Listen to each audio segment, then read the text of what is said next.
I'm Yuri. I'm Jacob. And we're going for a drive.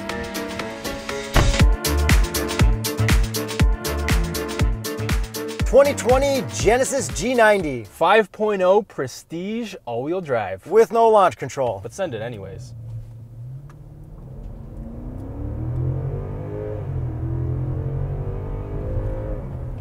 Not really spectacular in that way anyway. Definitely not the fastest off the line, but once it gets going, it's good. So if I punch it into horsepower and torque, it will show us 420 horsepower, 383 pound-feet of torque from a 5-liter naturally aspirated V8. It kind of doesn't feel like that, but it is a big car. I think it feels like that. So the new big thing with this G90 is it's totally refreshed on the outside, a little bit on the inside. Let's start with the looks. Yeah, and let's make this clear that this is a refresh. This is not a whole new model. Exactly. So I guess we need to start with the what we think is amazing front grille. Okay, fine. I thought we were going to start with something else, but let's start with the grille. Isn't it like the best? It is the best. It's so big, and it's like the Superman logo. Someone was saying it looks like the Cadillac emblem, but no. No, absolutely not. And it looks just like the Genesis SUV prototype from I think 1 or 2 years ago. Yeah, well, apparently that's going to come out next year, so yeah, it'll be like this. And do you hate the radar in there, or the sensor, whatever it is? I don't hate it.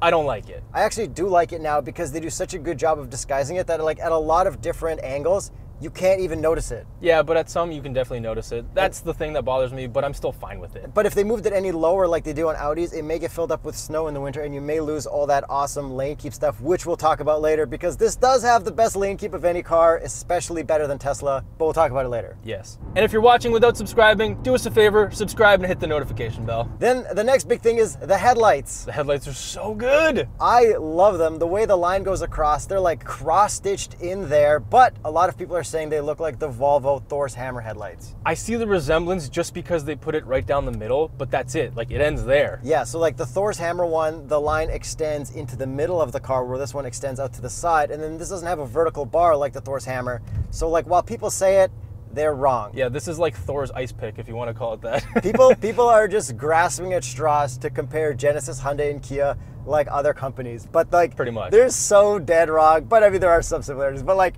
generally so dead wrong. Yeah, this thing just looks amazing. The front of this, everyone looks at this thing. We've had so many people come up to us like, yo, is that a Bentley? Like, is that a Rolls Royce? Like, legit people think that this resembles and kind of looks like a Bentley or a Rolls Royce. Okay, now let's hit up the side view. Okay, can I start with my favorite part?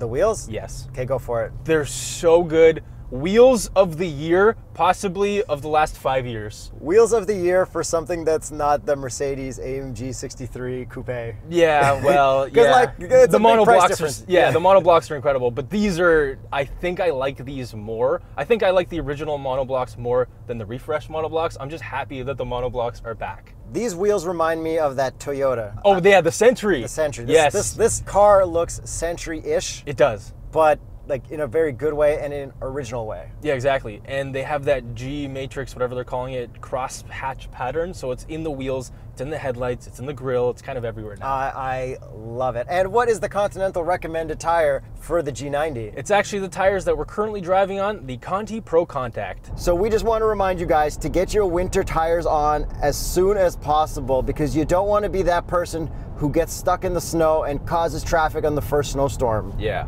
And back to the side view, do you like the silhouette of it? I really do. It has this imposing boss-like presence. Very similar to the last G90, like they didn't change much there. Yeah, I think you're right, but it just overall, because of the wheels, I think, it just looks so much better. For sure. And then how about the back end? Back end is great. Because they made those new taillights. Yeah, which kind of resemble the new updated 7 Series taillights because it goes all the way across. See, I don't see that. I see the concept SUV that they did, and then if anything, I see a little bit of like Lincoln-ish. Yeah. With that, but it's its own thing, and like I hate to compare it, but like there are similarities. Every new car looks like something. Well, every new SUV looks like every other new SUV, so yeah, whatever. But I really like the back end. It's got cool exhaust tips, which aren't connected, but it's all like pretty tight. So I guess like 2019 pass. Yeah, it is. At least it's metal, and it's not like as bad as BMW's M Performance type stuff, but it's equivalent to their 7 Series type stuff. And then back to the taillights, they are also like crosshatch pattern in there. Yeah, the G matrix, whatever they're calling it. Yeah, and it's great. And then we've also got like a lot of trunk room back there. We've got a nice little button to click to open it up. Yeah, and it also opens automatically if you just stand there for a couple seconds. Like overall, looks wise, like where would you rank this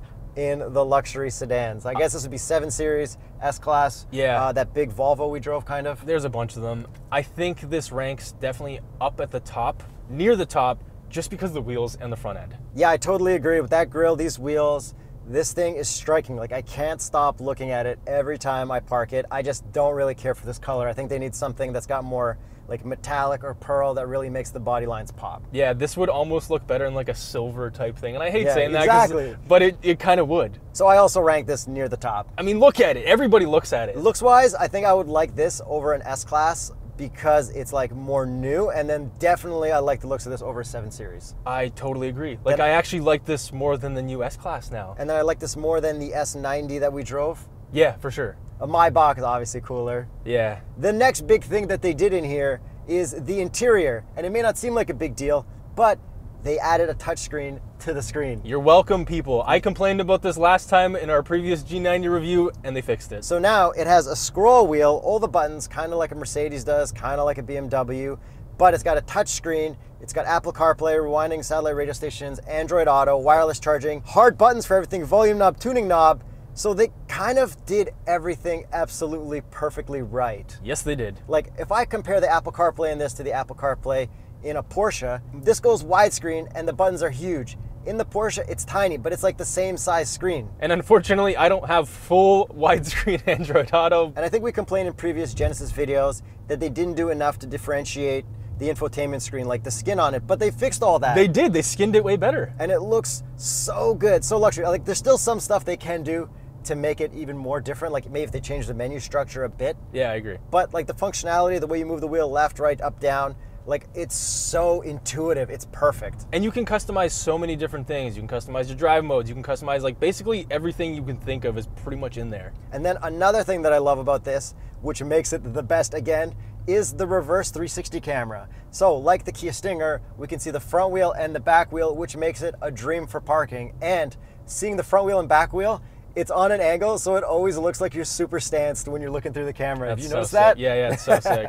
It's just the rims. Yeah, yeah, wheels. These are rims, right? No, Like, these are wheels. come on, look how sick they are. Nah, the wheels. And then if we go to the gauges, I guess the most interesting part is that when we put on our left signal or our right signal, we'll get our reverse-looking rear-view mirror cameras right there. Yeah, which all the new Hyundais and Kias are getting now pretty much. Yeah, but the only thing is, it's like the same camera system as the Palisade and Yes. the Telluride, but it's not high-res enough. Like, I noticed that. Like, a lot of the stuff is high-res, but it's not crisp like a Mercedes or a BMW would be, and I think that's where it shows that it's not top luxury. I agree, but it's still better than like Lincoln. That was just bad. But that could be replaced with like an extra dollar camera. You know what I mean? Yeah, like, I can.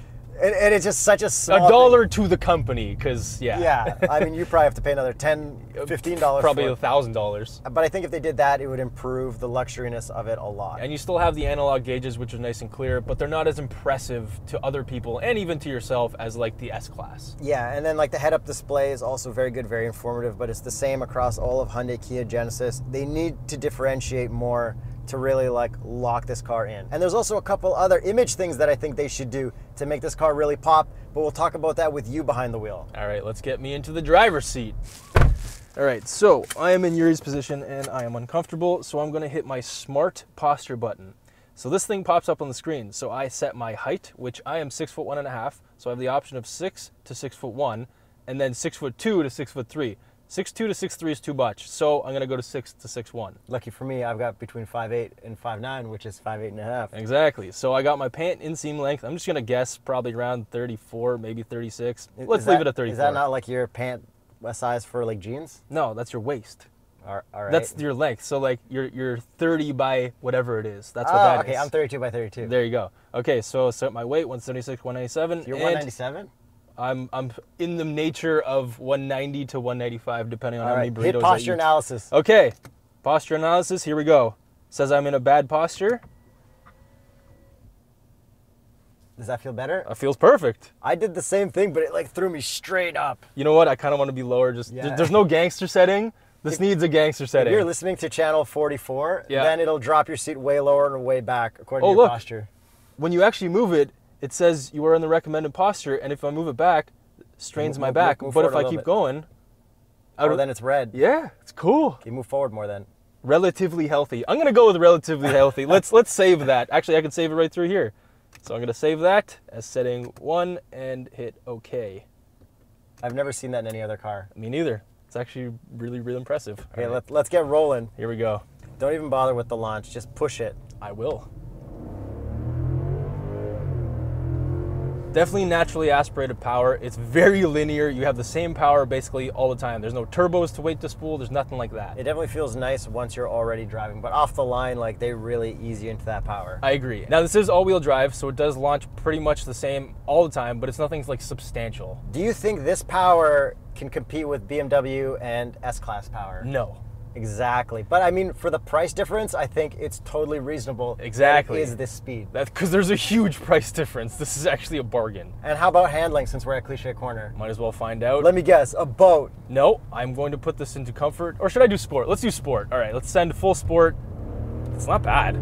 It's definitely got some body roll to it. There's no air suspension in this one. It does have adaptive suspension, but it's not air. And if you manage somehow to get it to drift a little bit, it's gonna yank that seatbelt so tight. Well, it's super safe. Yeah. So we do have a couple drive modes. So if I hit the drive mode button, we do have Eco, Custom, Comfort, and Sport. Yeah, I kept it in Eco the whole time. Yeah, I kept it in Comfort the whole time. Pretty sure they're the exact same, just Eco is a little muted on the throttle. Exactly, yep. But what I did notice is when you have it in Sport, your bolsters actually tighten up, and you can also change that through the settings. Should we talk about the seat settings? We probably should. Okay, so the headrest goes up, down, back, forward. We've got the upper part of the seat that goes forward and back as well. We've got pretty much every adjustment we need, but we don't have massage. I know, that's the biggest miss. That and the power, and then they'd be up there with S-Classes and automatic parking and stuff. Yeah. But overall, are the seats like super comfortable or what? Yes, they are. I'm gonna turn on my cooled seats right now and enjoy that. We also have a heated steering wheel, obviously, and obviously heated seats. We also have that in the back, but we're gonna get to the back in a bit. More on driving. This is such a pleasure to drive. It's so quiet. You glide over all the bumps. It's amazing for commuting. Yeah, I used the lane keep assist on the way here today, and it's got that, what's it called? Highway driving assist. So, it has that in the Palisade and in the Kia Telluride, and what that does is, if it knows you're on like a real highway, it'll pretty much let you keep your hands off the wheel. I got up to 8 minutes today. Yeah, it's absolutely incredible. So in stop and go bumper to bumper, it's great, and then in like normal traffic, it's great. Better than the BMW because you don't need to activate it.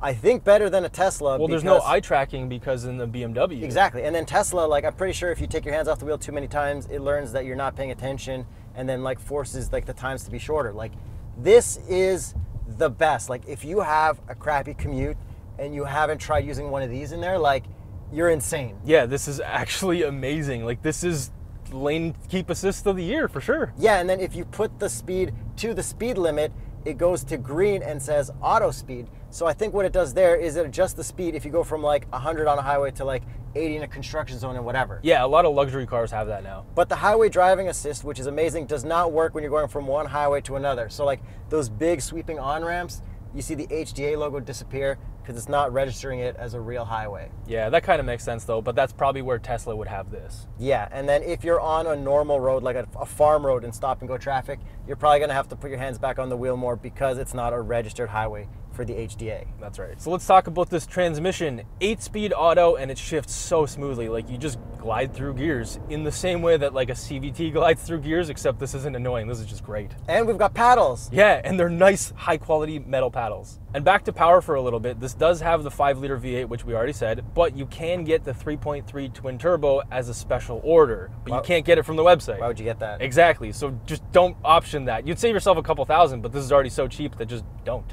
So if we were to move back in the interior, what other things in here do you like? Well, I want to talk about the driving feel. So the steering wheel, you pretty much feel nothing, which is what you want to feel in a car like this. Yeah, it's very light. Like it's effortless. Everything is effortless. Even like the scroll wheel is effortless in this car. Exactly. So the steering wheel feels great. I'm not a fan of these 4-spoke type things, but whatever. I love it. Exactly. It's a personal preference. But all these buttons are laid out perfectly. We do have hard buttons for everything. We have very minimal gloss black. We've got an analog clock. I love this interior. What do you think of this wood paneling on the dash? Because I feel like the old G90 had some like old old people spec gloss wood. Yeah, I think they had like that firewood Yeah, type yeah. thing. This kills that, eh? Yeah, this is so much better. That looked like an old dining room table or something. Yeah, exactly, with like a lacquer thing on it. And then we've got like a nice soft headliner. I love this creamy peanut butter brown everywhere. Like it's color matched on the side panels, on the steering column, everywhere. I think this is darker than peanut butter. I don't know, man. Have you eaten peanut butter recently? And with that out of the way, we should do the visor test.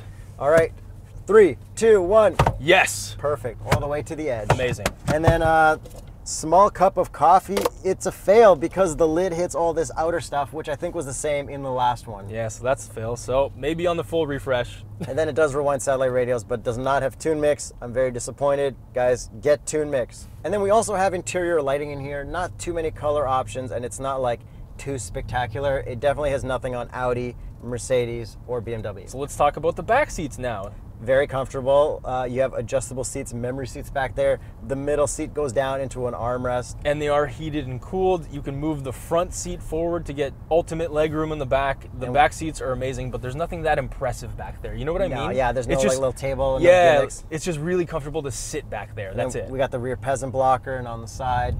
I think for the price range though, like you can't really ask for too much more back there. I do agree with that because this price is incredible. So we should probably tell the people what the price is. Hit me with it. $89,750 all in. For how cool this is, it makes sense. You know what I mean? Like if you're not a Mercedes guy, if you're not a BMW guy and you just want a cool luxury car, this is the hipster choice, and it's really sick. Yeah, it's like if you take all that pretentiousness away from luxury cars and you want the actual things that luxury cars offer, this is it for a really good price. And it's gonna have better lane keep and all that stuff than a Mercedes and a BMW as well. Yeah, and an Audi. Like it's just the best lane keep you can get, and it's such a comfortable drive. You get stunning good looks. It's hard to argue with the price of this. And nobody else has it on the road, and you have to ride it dirty with no front plates because it looks so much better like that. Yeah, it does. Yeah, freaking front plates, man. So I got a couple questions for you. All right. What do you think would make this cooler as a car? Like, I personally think if it was a bad guy car in a movie, like, you know how in The Matrix Reloaded,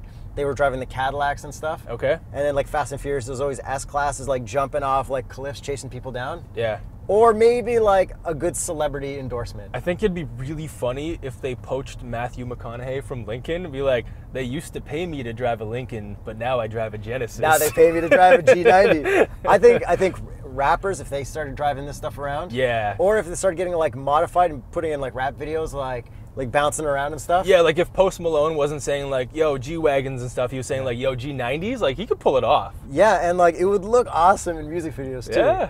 So let us know which celebrity you think should drive this for an endorsement and how it should go. And let us know what you think of this compared to the S-Class, the Audis, and everything else. Don't forget to subscribe, hit the notification bell. Check out patreon.com/TheStraightPipes for cool stuff like early access to videos, and check out our merch store at Teespring.